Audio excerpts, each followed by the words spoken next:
Imagine a world, right, built for peace, total harmony. Then suddenly, it's all just fractured.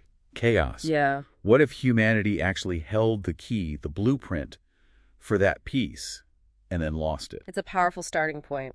So today, we're doing a deep dive into some ancient texts. They paint this really vivid picture, original dominion, a dramatic fall, and this incredible plan for getting it all back. A restoration plan, yeah. Exactly. And our mission here is really to pull out the core insights for you. What do these texts say about power, about responsibility, and maybe the ultimate destiny of creation itself? And what's really fascinating, and maybe gets missed sometimes, is how these texts introduce Adam. He's not just the first guy. Right. He's called an anointed one. That's significant. It's not just a label. It means chosen, empowered, with a divine job to do. Okay. He had what the sources call temporary delegated dominion. That's key delegated, not his own inherent power over the whole earth. The whole planet. The whole planet, yeah. Ruling from Eden, which is described almost like a capital city, or even more, a holy of holies. Wow. Okay. So Eden as this, like, central command, the most sacred spot. Adam wasn't just gardening that. He was more like a king, a steward. Absolutely. Steward king, you could say, with immense authority, operating right from that point of divine connection. So how did that work? How did he, rule? Was it hands-off? Or? Oh, it was active governance, definitely active. And it tells us something really profound about how things were meant to be. It was rule by commandment, specific instructions. Okay.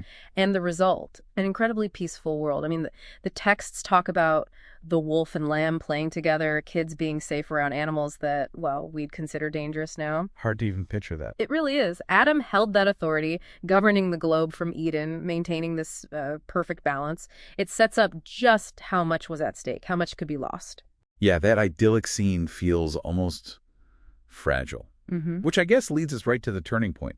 How do these texts describe it all unraveling? What were the immediate consequences? Well, tragically, Adam lost it, this global dominion.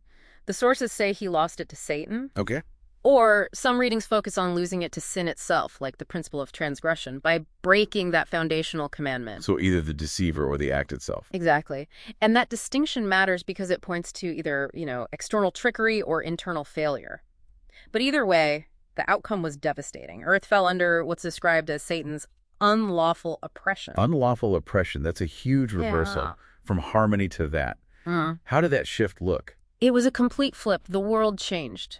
Characterized by violence, decay, the texts say, the strong devouring the weak, death enters the picture. Death itself. Yes.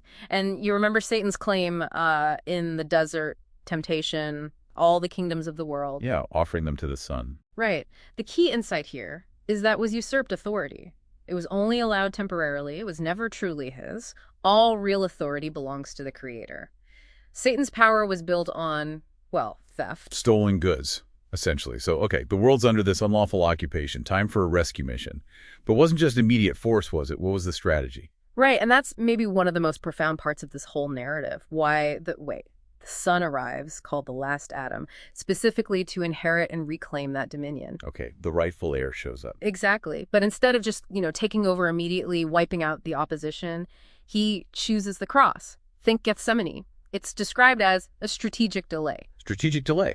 Why? Why not just fix it right then? Well, the texts suggest multiple reasons. It wasn't weakness. It was this profound choice to show immense love, sacrificial love, to expose just how destructive sin really is, to validate the importance of the commandments that were broken, to allow free will its full course, and crucially, to save the descendants of the first Adam, us. That's a lot packed into that delay. It suggests a different kind of power at work. Not just force, but patience, love. Precisely. True power, in this view, isn't about instant domination. It's about unwavering love, even at great cost, and respecting free will.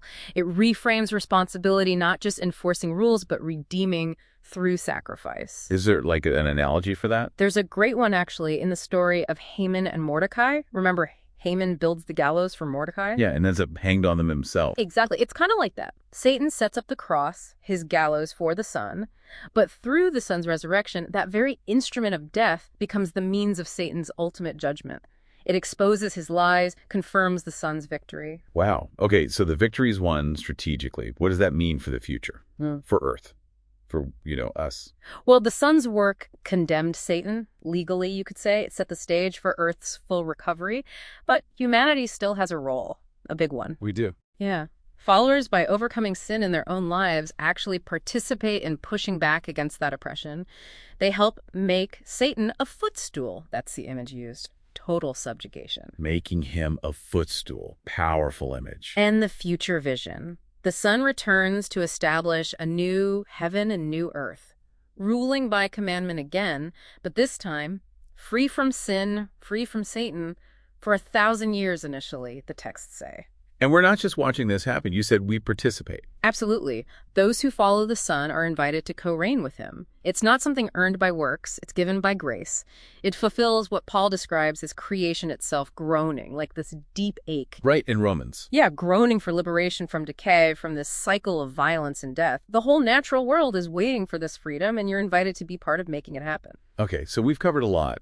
This epic journey, really, from a lost paradise through the fall, the strategic reclamation, to this promised new creation. It shows a divine plan focused maybe more on love and choice than just raw power. That seems to be the core message, yes. So here's something to think about. If all of creation is like waiting eagerly to be set free from decay and violence, and you are personally invited to be part of that restoration, what does that change? What new responsibilities, what new possibilities does that open up in how you see your world and maybe your own role in it?